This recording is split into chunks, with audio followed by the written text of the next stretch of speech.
यमुना का जहरीला नाग जिसने पूरे वज्र को चुनौती दी। क्या आपने कभी सोचा है कि एक छोटा सा बालक हजारों फनों वाले भयानक नाग को कैसे पराजित कर सकता है? एक ऐसा नाग जिसके विष से यमुना का जल काला पड़ चुका था, पंछी उड़ते उड़ते मर जाते थे और पूरे वज्र में भय का सामंजस्य था। लेकिन जब भगवान श्री कृष्ण ने उस विषैले जल में छलांग लगाई, तब केवल एक नाग का अहंकार ही नहीं टूटा, बल्कि पूरी सृष्टि ने भक्ति, करुणा और धर्म की सबसे अद्भुत लीला देखी। द्वापर युग में वृंदावन की भूमि आनंद, प्रेम और भक्ति से भरी हुई थी। चारों ओर हरे भरे वन, गायों की मधुर रंभाहट और यमुना का निर्मल जल वातावरण को पवित्र बनाता था। नंद बाबा के आंगन में बालक कृष्ण अपनी सदारतों से सभी का मन मोह लेते थे। कभी माखन चुराते, कभी गोपियों को छेड़ते और कभी अपने सखा ग्वाल बालों के साथ जंगलों में खेलते। एक ऐसा स्थान था जहां जाने का साहस कोई नहीं करता था।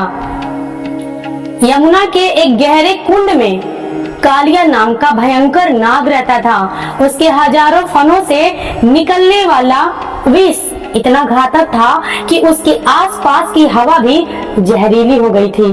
पेड़ पौधे सूख चुके थे, पंछी उड़ते उड़ते नीचे गिर जाते थे और कोई भी जीव उस जल को पीकर जीवित नहीं बचता था। एक दिन कृष्ण अपने मित्रों और गायों के साथ यमुना तट पर पहुंचे।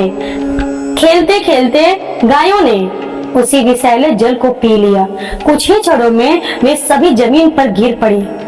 ग्वाल बाल भय से कांपने लगे। श्री कृष्ण ने अपनी करुणामय दृष्टि से सबको देखा और उसी क्षण गाय और बालक फिर से जीवित हो उठे। सभी ने इसे प्रभु का चमत्कार माना। कृष्ण समझ चुके थे कि जब तक कालिया नाग यमुना में रहेगा, तब तक ब्रजवासियों का जीवन संकट में रहेगा। उन्होंने निश्चय किया कि अब इस भय का अंत करना होगा। यमुना के किनारे एक विशाल कदम का वृक्ष था। कृष्ण उस पर चढ़े और मुस्कुराते हुए सीधे विषैले जल में कूद पड़े। जैसे ही वे पानी में उतरे, भयंकर लहरें उठने लगी, पूरा कुंड हिलने लगा। कालिया नाग क्रोधित होकर बाहर आया। उसने देखा कि एक छोटा सा बालक उसके क्षेत्र में खेल रहा है। उसने बिना किसी देर किए श्री कृष्ण को अपनी विशाल कुंडलियों में जकड़ लिया।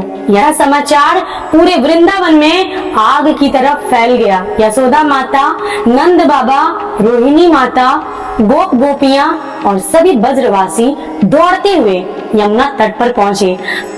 अपने लाल को नाग के फनों में बंधा देखकर यशोदा माता विलाप करने लगी। नंद बाबा की आंखों में आंसू भर आए। हर कोई असहाय होकर भगवान से प्रार्थना करने लगा। लेकिन उसी समय एक अद्भुत घटना हुई। श्री कृष्ण ने धीरे धीरे अपना दिव्य स्वरूप प्रकट किया। उनका शरीर तेज से चमकने लगा। कालिया नाग की कुंडलियां ढीली पड़ने लगी। अगले ही क्षण श्री कृष्ण उसके फनों पर चढ़ गए। फिर शुरू हुई वह दिव्य लीला, जिसे देखकर तीनों लोग आश्चर्यचकित हो गए।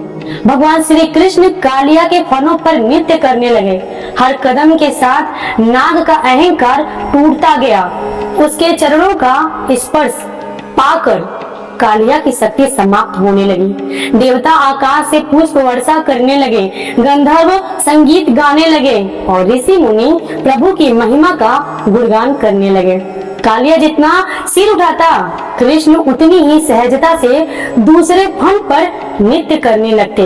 कुछ ही देर में हजारों फनों वाला वह विशाल नाग थक कर कमजोर पड़ गया।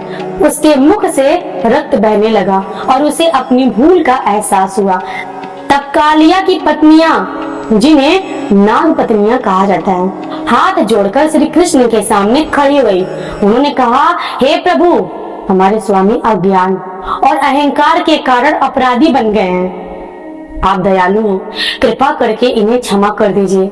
उनकी विनम्र प्रार्थना सुनकर भगवान का हृदय करुणा से भर गया। उन्होंने कालिया नाग से कहा, तुम्हारा अहंकार समाप्त हो चुका है। अब इस यमुना को छोड़कर अपने परिवार सहित समुद्र स्थित रमणाक द्वीप चले जाओ। आज से गरुड़ भी तुम्हें कोई हानि नहीं पहुंचाएंगे, क्योंकि तुम्हारे फनों पर मेरे चरणों के चिन्ह अंकित हो चुके हैं। कालिया नाग ने प्रभु के चरणों में सिर झुका दिया। उसने स्वीकार किया कि संसार में सबसे बड़ी शक्ति बल नहीं बल्कि ईश्वर की कृपा है। वह अपने परिवार सहित यमुना छोड़कर चला गया। जैसे ही कालिया वहां से गया, यमुना का जल फिर से निर्मल हो गया। सूखे हुए वृक्ष में हरियाली लौट आई, पंछी फिर से चहचहाने लगे और पूरा वृंदावन आनंद से भर उठा। ब्रजवासी श्री कृष्ण को गले लगाकर रोने लगे। यशोदा माता ने अपने लाल को सीने से लगा लिया और नंद बाबा ने भगवान का धन्यवाद किया। सभी गोप गोपियां जय कन्हैया लाल की, हाथी घोड़ा पाल की का जय घोष करने लगा। यह लीला केवल एक नागवध की कथा नहीं थी। कालिया नाग मनुष्य के भीतर छिपे अहंकार, क्रोध, ईर्ष्या और विषैले विचारों का प्रतीक है।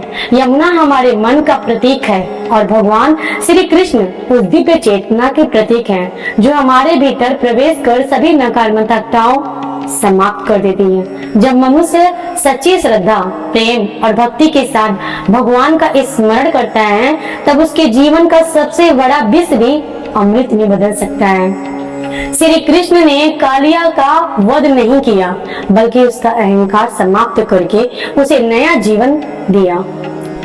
यही इस लीला का सबसे बड़ा संदेश है कि भगवान दंड देने से पहले सुधारने का अवसर देते हैं। आज भी भक्त मानते हैं कि जो व्यक्ति श्रद्धा से कालिया मर्दन लीला का स्मरण करते हैं, उसके जीवन के भय, बाधाएं और नकारात्मक विचार धीरे धीरे समाप्त होने लगते हैं। भगवान श्री कृष्ण की कृपा से उसके जीवन में साहस, शांति और विश्वास का प्रकाश फैलता है। यमुना के तट पर सन्नाटा छा चुका था।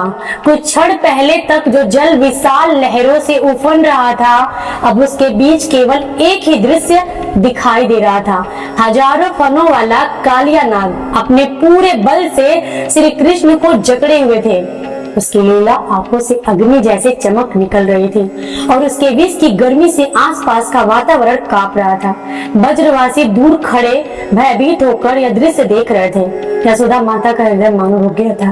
वे बार बार नंद बाबा का हाथ पकड़कर कह रही थी, मेरे कान्हा को बचा लीजिए, लेकिन कोई भी उस विषैले जल में उतरने का साहस नहीं कर रहा था। उधर श्री कृष्ण के चेहरे पर भय